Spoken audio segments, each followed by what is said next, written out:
ଚାକିରି କରିବ ନାଇଁ ହେଇପାରିବନି। ମୋର ଅପରେସନ ନହେଲା ନାହିଁ ପଛେ, କିନ୍ତୁ ମୁଁ ମୋ ବୋହୂ ମାଙ୍କୁ ବାହାରକୁ କେବେ ବି ଛାଡ଼ି ପାରିବିନି, କେବେ ବି ଛାଡ଼ି ପାରିବିନି। ଭାଇ ଘରେ ବସିବା ଅପେକ୍ଷା ବାହାର ଯାଇ ରୋଜଗାର କଲେ ଆମ ପରିବାରଟା ବହୁତ ଖୁସି ହେଇଥାନ୍ତା। ତାପରେ ସମୟ ବି ଟିକେ ଟେନସନ ଫ୍ରି ହେଇଯାଆନ୍ତେ।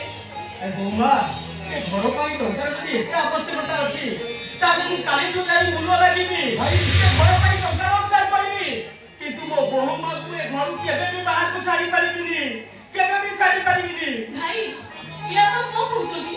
ଆପଣ ଏ ଅବସ୍ଥାରେ ବାହାରେ ମୂଲ ଲାଗିବେ, ଲୋକ ଆମକୁ କହିବେ କଣ? ତାଛଡ଼ା ମୁଁ ପାଠ ପଢିଛି, ଚାହିଁଲେ ଭଲ ଚାକିରି କରିପାରିବି। ଦେଖିବେ ଆମ ଦି ଜଣ ରୋଜଗାର ମିଶିବା ପରେ ଏ ପରିବାର ବହୁତ ଖୁସିରେ ଚଳିବ।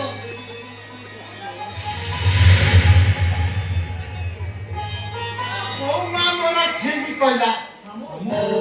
ଆରେ ନାରୀ ମାନେ ପୁରା ପ୍ରଧାନମନ୍ତ୍ରୀ ମୁଖ୍ୟମନ୍ତ୍ରୀ କତୁରୁ ରାଷ୍ଟ୍ରପତି ଯାକେ ଗଲେଣି। ମୋ ମା ପୁରା ଉଚ୍ଚ ଶିକ୍ଷିତା, ଆଉ ଚାକିରି କାହିଁ କରିବନି? ହଁ ମାମୁଁ ଆପଣ ଠିକ କଥା କହିଛନ୍ତି। ସେଇ କଥା ବଡ ଭାଇଙ୍କ ବ୍ୟାଙ୍କୁ ଟିକେ ବୁଝେଇ ଦେବେ। ବାବା ସଞ୍ଜୟ କଣ କହୁଛୁ? ତୁ ଆଉ ଧାର କର କେତେ ଦିନ ବାପା କରିବୁ?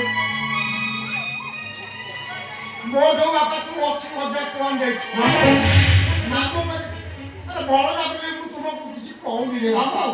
ଆଉ ଯାହାକୁ ଆଣିଦେଲେ କଣ ହେଇଛି? କାହାକୁ କେତେ ପଇସା ଆଣିଦେବ? ମାମୁଁ ଆପଣ ବାପାର ଭଲ ଚାକିରି ଦେଖନ୍ତୁ, ମୁଁ କରିବି। ଚାକିରି ପରା ତୁଆ ମାସକୁ 30,000 ଟଙ୍କା ପାଇବୁ। 30,000 ଟଙ୍କା? ହଁ 30,000 ଟଙ୍କା ମିଳିବ? ଏ ବାପା ଚିପା ଚିପି ହାତ ମରାମରି ବିଡ଼ାବିଡ଼ି କରାକରି। ମାମୁଁ ଏଇଟା ପୁଣି କିଏ ଚାକିରି? ଆରେ ବାପା କମ୍ପୁଟର ଚିପିବ ଆଉ କଣ କହିଲୁ?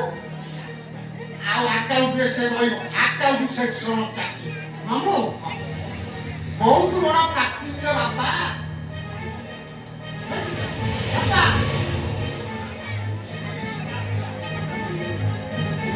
ବିଜୁଳି କାଟଟା ରହିଲା, କାଲି ସକାଳୁ ସକାଳୁ ବସରେ ଚାଲିବି।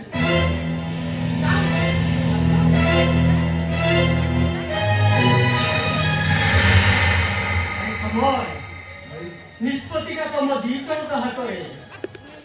ସବୁଠୁ ଉର୍ଦ୍ଧ୍ୱରେ ଘରର ଆଭିଜାତ୍ୟ ଆଉ ପରମ୍ପରା। କର୍ପୂର ଉଡ଼ି ଯାଇଥିଲେ ବି କନା ଖଟରୁ ଧରି ମୁଁ ମୋ ଆଭିଜାତ୍ୟ ଆଉ ପରମ୍ପରା ପାଇଁ ଗର୍ବ ଅନୁଭବ କରେ। ସେଥିରେ ଯେମିତି କଳଙ୍କ ଟିକେ ନ ଲାଗେ ରେ ବାବୁ, ସେଥିରେ ଯେମିତି କଳଙ୍କ ଟିକେ ନ ଲାଗେ।